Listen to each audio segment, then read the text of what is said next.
오늘 함께 읽은 야고보서는 굉장히 좀 특별한 이력을 좀 가지고 있습니다. 왜냐면 정경에 들어오는 게 좀 비교적 늦었어요. 그래서 한바트면 우리가 정경으로 읽지 못했을 수도 있는데 그래도 늦게 들어왔습니다. 들어오고 난 뒤에도 굉장히 사람들에게 좀 푸대접을 받았습니다. 그렇게 많이 읽혀지지 않았습니다. 그게 이제 결정적으로 종교 개혁을 했던 마틴 루터가 야고보서를 가리켜서 지푸라기 서신이라고까지 얘기를 했습니다. 아마 한 번쯤은 들어보셨을 텐데요.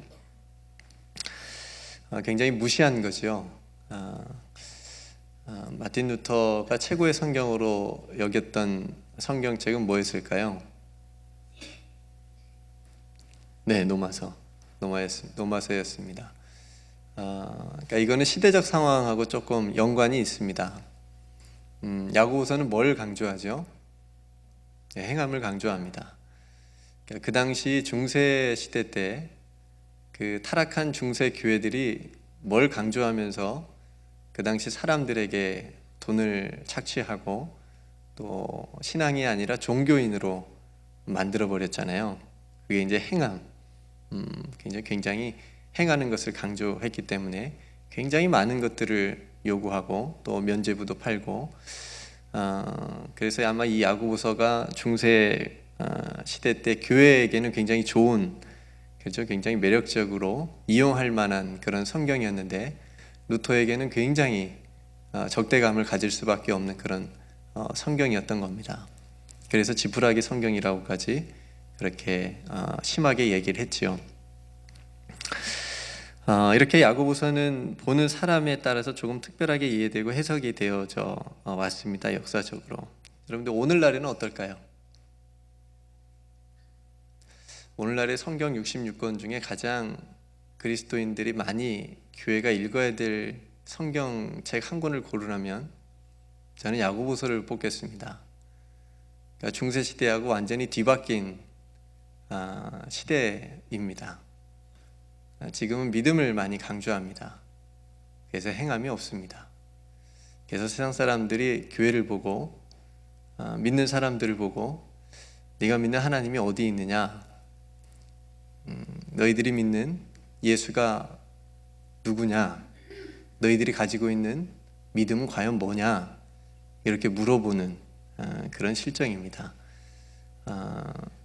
왜냐하면 껍데기 신앙으로 교회들이 많이 힘이 약해졌고, 또 하나님을 믿는 우리 크리스찬들도 예수 믿는 신앙, 하나님을 믿는다는 것을 삶으로 보여주는 것이 굉장히 약해진 그런 시대를 우리가 살아가고 있기 때문에 그렇습니다.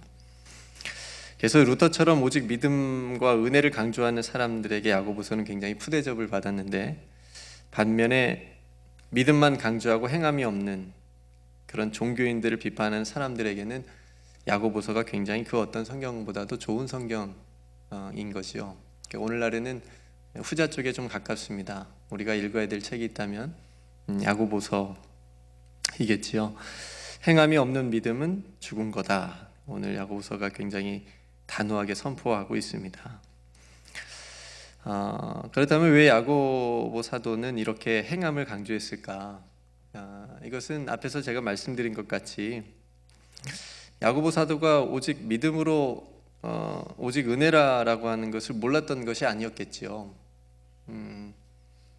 사도 바울처럼 예수 그리스도의 은혜, 하나님의 은혜, 이것을 깊게 체험한 사람이었고 복음을 만난 사람이었는데도 불구하고 이렇게 행함을 강조할 수밖에 없었던 이유는, 우리가 반대로 생각해 보면 행함이 없는 믿음, 실천이 없는 어떤 은혜, 이런 것들로 인해서 오히려 진짜 믿음과 진짜 은혜라고 하는 것이 오해받고 조롱받게 만들었기 때문에 그렇습니다. 오늘날처럼.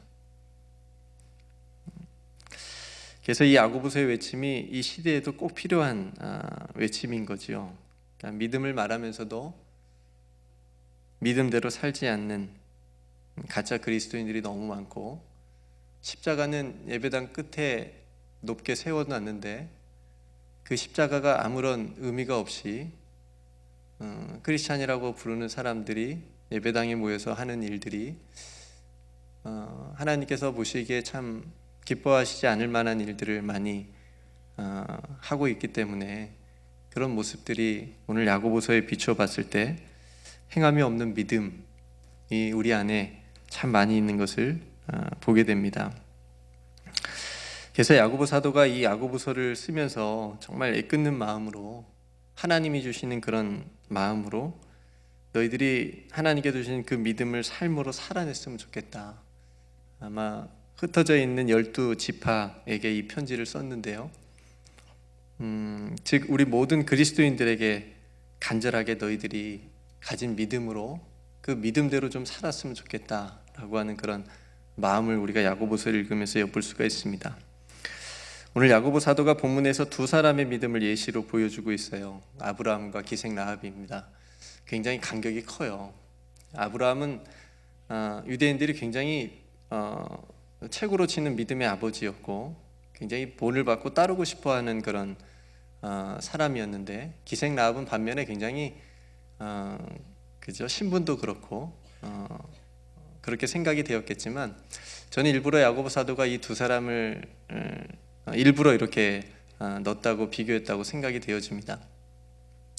왜냐하면 믿음을 이렇게 행동으로 보여주는데 행함에 있어서 어떤 신분의 차별이 분명히 없어야 하기 때문에 그것을 야고보 사도가 보여주기 위해서 일부러 넣었을 거라고 생각이 되어지고요.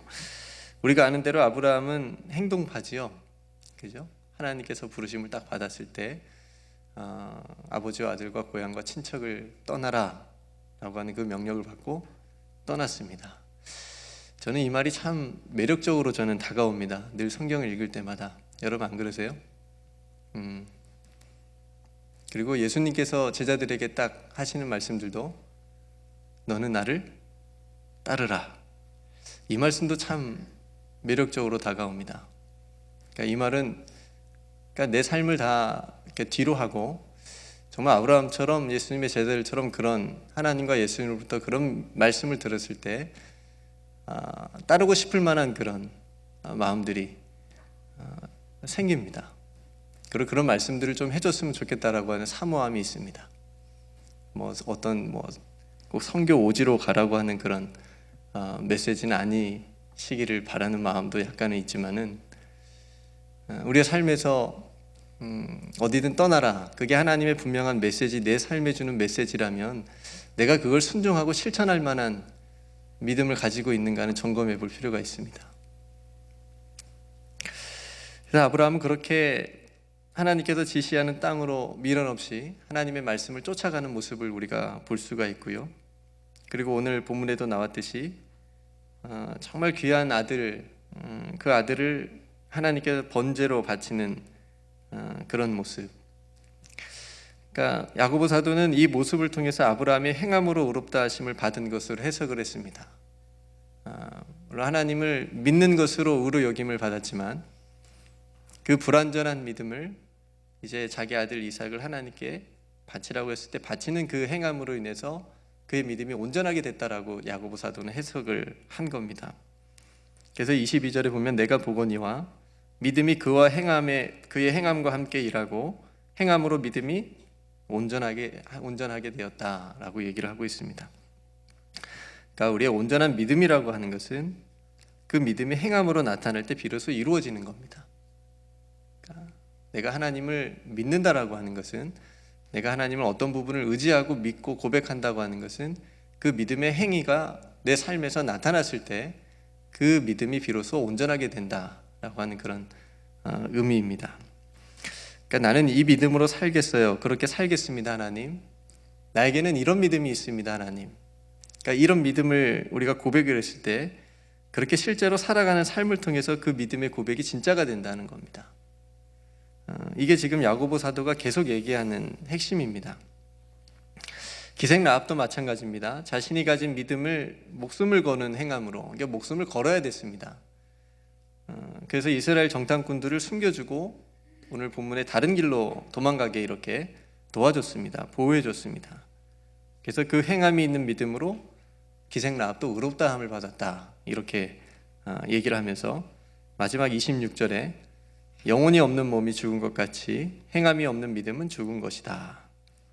이렇게 단호하게 말합니다. 저는 이 본문을 오늘 이 믿음의 행함을 강조하는 이 말씀을 기도에 좀 적용하고 싶습니다. 여러분 기도하는 사람입니까? 그래도 수요 찬양 예배 나오실 정도면 다 기도하시는 분들이죠. 이거를 우리가 어떻게 보여줄 수 있겠습니까? 우리 자신은 확신할 수 있는 나는 기도하면서 사는 사람이다라고 하는 걸 어떻게 믿음의 행위로 나타낼 수가 있겠습니까? 우리가 나는 기도하면서 사는 사람이다라고 하는 고백이 다 있는데 그것이 내가 하나님 앞에 어떤 모습으로 이게 온전하게 되어지는 믿음이 또 기도의 삶이 될까? 여러분 한번 진지하게 생각해 보시겠습니까? 그러면서 나는 정말 기도하면서 사는 사람인가? 나는 정말 기도하는 사람인가? 나는 이 기도를 왜 하고 살아가고 있는가? 내 이 기도가 내 삶을 어떻게 인도해 가고 있고 내 생각을 어떻게 바꿔가고 있고 내 인생을 내 삶을 내가 생각하는 이 관점을 어떻게 바꾸어져 가고 있는가를 우리가 진지하게 생각해 볼 수가 있습니다. 이게 기도의 삶이 주는 포인트입니다. 그러니까 기도가 삶이 되는 믿음이 되는 겁니다. 그러니까 하나님을 믿고 하나님께 기도하는 삶을 내가 세상에 나타내고 보여지는 삶이 되었으면 좋겠습니다. 그래도 목회자니까 기도를 부탁하시는 분들이 제법 있습니다. 목사님 기도 좀 해주십시오. 왜 그럴까요? 여러분들은 기도 부탁을 잘 안 하시나? 그래도 저 목사님은 기도하시는 분이구나. 표정이라도 인정을 좀 해주시면 그래서 제가 그냥 의도적으로 청년들에게 이렇게 얘기합니다. 내가 새벽마다 청년 여러분들을 위해서 기도하고 있습니다. 실제로 기도합니다. 청년들이 좋아합니다. 나를 위해서 기도해 주는 분이 계시구나. 그래서 어떤 기도 제목이 있을 때 또 저에게 요청을 하기도 합니다. 여러분들도 아마 기도 제목들을 누군가에게 다 받아 보셨을 겁니다. 기도하지 않는 사람, 크리스찬이 아닌 사람에게 기도 요청하지 않습니다. 그러겠죠? 박광희 권사님께서 기도하시는 분이시니까 누군가가 권사님에게 기도해달라고 이렇게 부탁을 하는 거지, 기도하는 사람이라고 생각하지 않으면 기도 부탁할 필요가 없습니다. 그죠? 해도 안 해줄 거니까, 못 할 거니까. 그러니까 우리가 내가 기도하는 사람이다 라고 하는 걸 꼭 누군가에게 이렇게 보여주거나 어떤 드러내려고 하는 그런 기도의 삶이 아니고, 내 삶을 돌아봤을 때 내가 정말 하나님 앞에서 기도하면서 사는 사람인가라고 하는 것을 다시 진지하게 생각해 볼 때 이 기도가 나의 삶을 어떻게 바꾸고 내가 다른 사람을 위해서 중보하며 기도하는 것이 그 사람에게 어떤 선한 영향력이 있고 또 하나님께서 주시는 메시지가 있고 또 응답이 될 수 있는가를 우리가 끊임없이 생각하면서 기도하면서 살자는 겁니다. 저와 여러분들에게는 하나님께서 크고 작은 믿음을 주셨습니다. 믿음의 분량대로 어떤 분에게는 좀 큰 믿음을 주셨을 거고 어떤 분에게는 조금 믿음의 분량대로 작은 믿음을 주셨을 수도 있습니다만, 그 믿음의 분량대로 우리가 믿음대로 살아가면 되는데, 중요한 건 그 믿음이 우리의 삶의 능력으로 나타나기 위해서는 기도가 필요하다는 겁니다.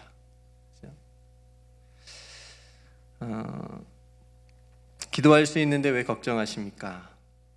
기도할 수 있는데 왜 염려하십니까? 라는 복음성가가 있죠. 이 복음성가는 이걸 꼬집는 겁니다. 기도할 수 있는데도 기도하지 않으니까 걱정하고 염려한다는 겁니다. 그러니까 기도하자는 겁니다.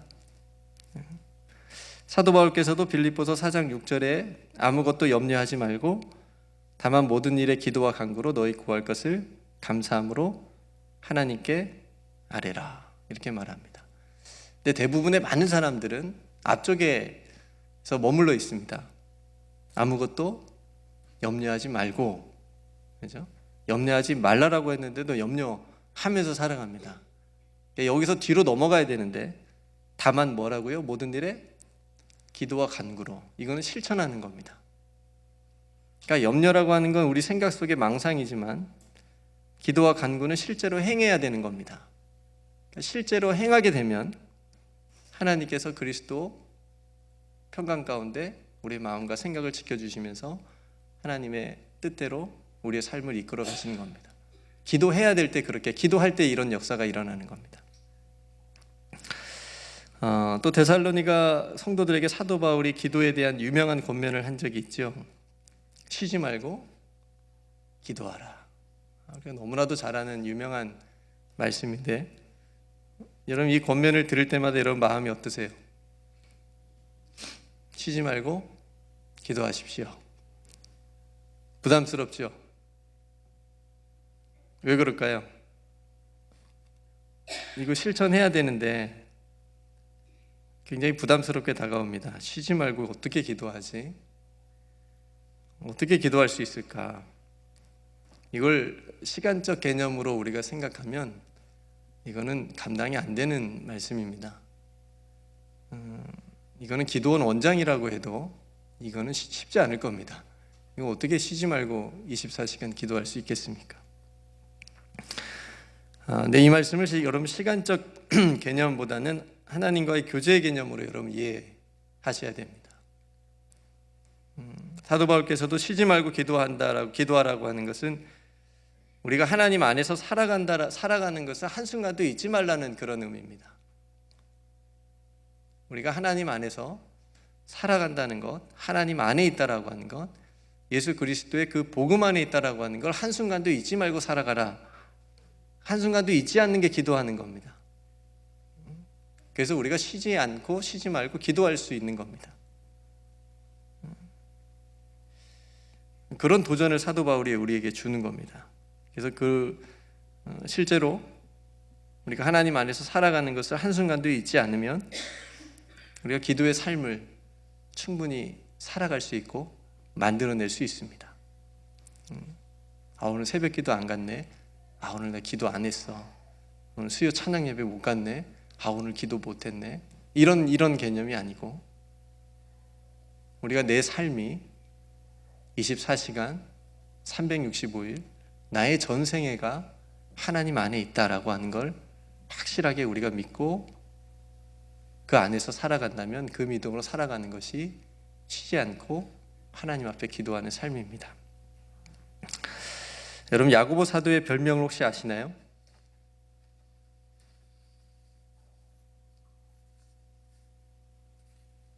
네, 야고보 사도의 별명. 옆분 별명부터 한번 물어볼래요? 우리 다 학창시절에 다 별명들이 있었을 텐데 야고보 사도도 별명이 있었어요. 그러니까 신앙적인 별명이. 저는 뭐 학교 다닐 때는 그 얼굴이 좀 동그래가지고 독고탁 뭐 그런 별명, 강시여서 강아지 뭐 이런 별명들이 있었고요. 네. 아마 여러분들도 다 학교 다닐 때 다 별명이 있으셨을 거라고 생각이 되어지는데 신앙적인 별명들도 있으면 좋겠다라는 생각이 듭니다. 야고보 사도의 별명은 낙타무릎이었습니다. 네. 그러니까 낙타무릎이 이렇게 좀 뼈가 이렇게 낙타무릎처럼 튀어나오는, 그러니까 무릎뼈가. 그러니까 야고보 사도가 그렇게 얼마나 하나님 앞에 엎드렸으면 무릎이 그렇게 될 정도로 그런 별명을 갖게 되었을까.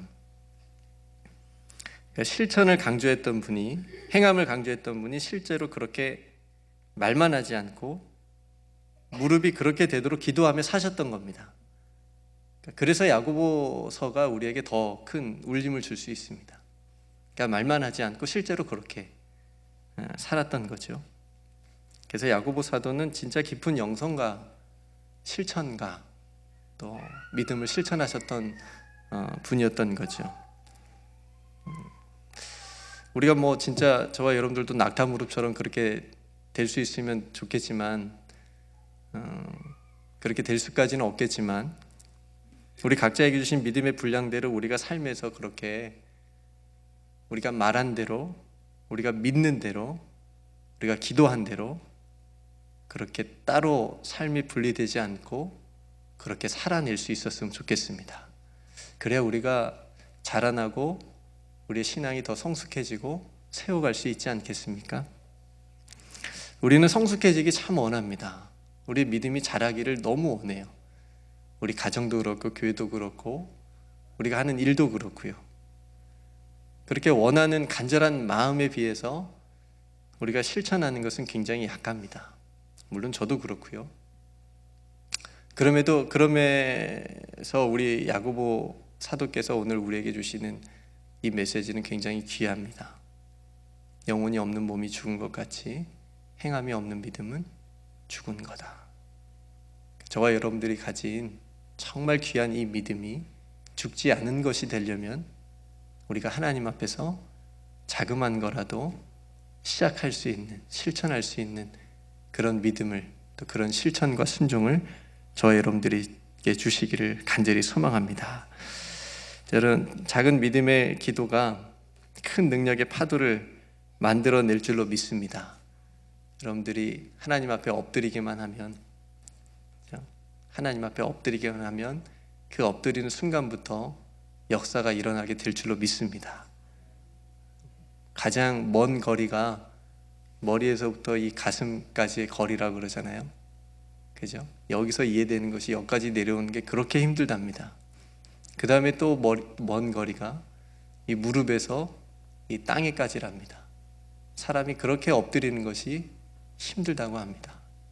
그런데 여러분, 엎드리는 그 시간만큼, 또 하나님 앞에 엎드리는 그 횟수만큼 저는 우리의 믿음이 더욱더 하나님 보시기에 아름답게 자라게 될 줄로 믿습니다. 그래서 올 한 해 정말 많이 엎드렸으면 좋겠고요. 하나님께서 우리에게 주신 믿음의 분량대로 우리가 그렇게 실천하면서 기도의 삶을 살았으면 좋겠습니다. 오늘 아브라함과 기생 라합이 보여준 믿음의 행함처럼 저와 여러분들은 어떤 행함으로 여러분들이 가진 믿음을 보여줄 수 있겠습니까? 나타낼 수 있겠습니까? 오직 은혜로 주신 이 믿음을 어떤 행함을 통해서 온전하게 되었다라고 말할 수가 있겠습니까? 우리가 그것을 한번 말할 수 있는 한 해가 됐으면 좋겠습니다. 그래서 그 행함이 올 한 해 저와 여러분들의 삶을 영적으로 부유하게 해 주시기를 간절히 소망합니다. 우리가 뭐 다른 거 원하는 거 있겠어요? 우리 마음에 영적으로 하나님이 주신 은혜로 부유한 삶을 사는 것이 우리의 소원일진데, 그런 소원을, 그런 마음의 갈급함을 하나님께서 이루어 주시도록 우리가 하나님 앞에 엎드리고 하나님께서 주시는 믿음을 실천하는 것이겠지요. 그래서 저와 여러분들의 믿음의 이 실천의 삶을 통해서 우리의 믿음이 우리 자신뿐만 아니라 우리 함께 믿는 공동체에게도 선한 영향력을 끼치고 세상에도 정말 빛을 발 수 있는 그런 믿음, 진짜 믿음을 가진 저와 여러분들이 되시기를 주님의 이름으로 축복합니다. 그래서 올 한 해 정말 잘 믿음을 실천해서 행해서 반석 위에 집을 짓는 그런 한 해가 되길 원하고요. 여러분들의 기도의 삶이 되시기를 주님의 이름으로 축복합니다. 기도하겠습니다. 하나님, 정말 말이 많은 세상입니다.